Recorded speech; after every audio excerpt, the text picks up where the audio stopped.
यहाँ पर तो ये लिखा है कि तुम मिट्टी के बर्तन हो, लेकिन तुम्हारे अंदर एक बहुत बड़ा धन है। और धन क्या है? परमेश्वर की एक असीम लिमिटलेस ताकत तुम्हारे अंदर है। और वो ताकत काय के लिए है? जिससे कि तुम 100 मीटर की दौड़ दौड़ो और अगले ओलंपिक में तुम पहले आ जाओ, इसलिए। या तुम बहुत जम के गाना गाओ, इसलिए। या चिल्लाओ या लीडर बन जाओ, इसलिए ये ताकत है। ये ताकत काहे के लिए है? जीवन जीने के लिए, आत्मिक जीवन जीने के लिए तुम्हारे पास ताकत है। पौलुस को कैसे मिली वो ताकत? चलिए हम पढ़ के बताते हैं आपको। असीम सामर्थ हमारी ओर से नहीं वरन परमेश्वर की ओर से ठहरे। हम चारों ओर से क्लेश तो भोगते हैं पर संकट में नहीं पड़ते। क्लेश आ रहा है, पौलुस और उसके साथियों पर क्लेश आ रहा है। कोई उसको मार रहा है, कोई पत्थर मार रहा है, कोई गालियां दे रहा है, कोई घर से निकाल रहा है, कहीं भूखे हैं तो कहीं पर कुछ भी हो रहा है। लेकिन वो कहता है क्लेश आ रहा है, मिट्टी को के ऊपर कचरा गिर रहा है, कुछ भी हो रहा है, लेकिन वो क्या बोल रहा है? ताकत क्या कर रही है? संकट से बचा रही है। संकट क्या होता है? संकट का मतलब है फंसने से बचा रही है, मतलब गिरने से बचा रही है। फिर उसके बाद है निरुपाय तो है पर निराश नहीं होते। इसका मतलब क्या है? सॉल्यूशन समझ में नहीं आ रहा। रेंट देना है लेकिन पैसे नहीं है, बीमार है, डॉक्टर के पास जाने को कुछ नहीं है, एजुकेटेड तो है लेकिन बेरोजगार है, बहुत सी समस्याएं हैं। निरुपाय मतलब उपाय नहीं है हाथ में। यदि तुम पूछोगे कि थॉमसन भैया क्या कर रहे हो, तो मैं आपको जवाब नहीं दे पाऊंगा। लेकिन क्या लिखा है? निराश नहीं है। हमारे भाई के पास बहुत सारे प्रॉब्लम है, उनकी बहुत सारी समस्या है, उनके पास उपाय नहीं। उनसे रोज पूछो भैया कुछ हुआ? अभी तक नहीं है। भैया कुछ हुआ? नहीं हुआ। लेकिन निराश नहीं है। ये किसका काम है? ये वो जीवन है जो असीम सामर्थ्य से हमारी मिट्टी के अंदर रख दिया गया है। सताए तो जाते हैं पर त्यागे नहीं जाते। सता रहे हैं, सताए गए हैं, सताव होता, मारपीट होती, पत्थर मारते, घर से निकाल दिया, बस्ती से निकाल दिया, लेकिन क्या लिखा है? त्यागे नहीं जाते। क्यों? प्रभु यीशु पिता पवित्र आत्मा हाथ लेकर चलाते रहते हैं, हमेशा प्रार्थना में रहते हैं, हमेशा घुटनों में रहते हैं, पिता से बात करते रहते हैं।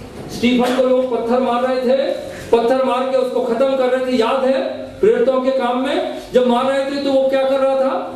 रो रहा था, गालियां दे रहा था लोगों को? नहीं, ऊपर देख रहा था, पिता से बातें कर रहा था, प्रभु यीशु से बातें कर रहा था, उसको स्वर्गीय जीवन दिखाई दे रहा था। उसे नहीं लग रहा था कि सबने मुझे छोड़ दिया है, उसे लग रहा था कि यीशु मसीह हमारे साथ है, वो हमारे बीच में है, त्यागे नहीं गए हैं। 3 जनों को आग की भट्टी में डाल दिया था, याद है? चौथा आदमी उनके बीच में आ गया, परमेश्वर के पुत्र की तरह उनके साथ है। जो जीवन हमारे अंदर प्रभु ने दिया है, धन दिया है, उसके मुताबिक हम त्यागे नहीं जाते। वो एक जीवन है, सामर्थ का जीवन है। गिराए तो जाते हैं पर नष्ट नहीं होते। लोग सोचते हैं इनको खत्म कर दो, गिरा दो, हरा दो।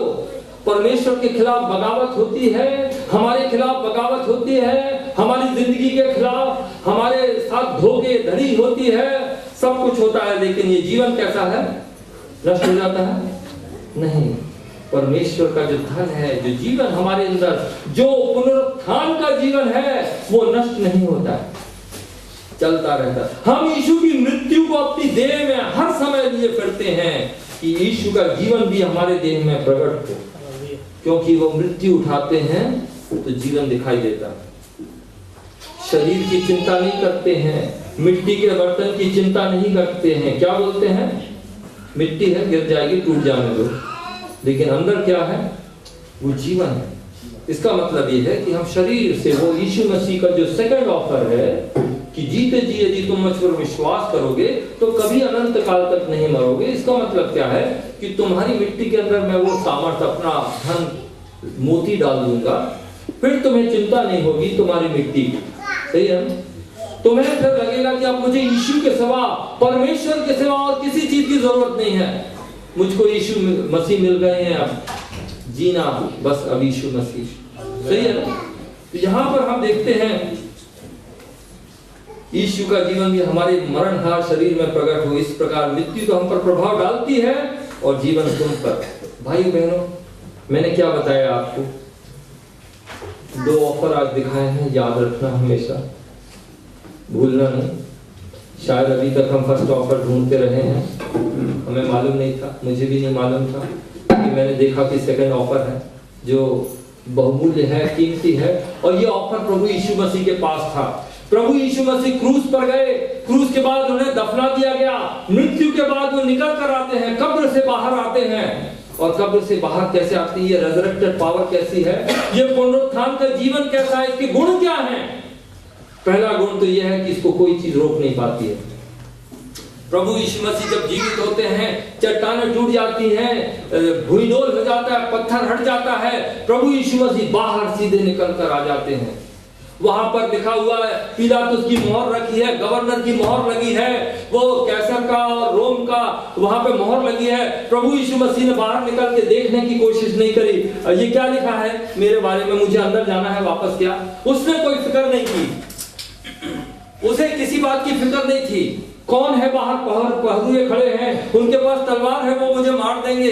वो बाहर सीधे आ गया। पुनरुत्थान के पास ताकत है, डर निकल जाता है, यीशु मसीह बाहर आ जाते हैं, सारी दुनिया के पास सामने नजर आते हैं। उसमें शक्ति है, पुनरुत्थान में डर नहीं है और उसको रोका नहीं जा सकता।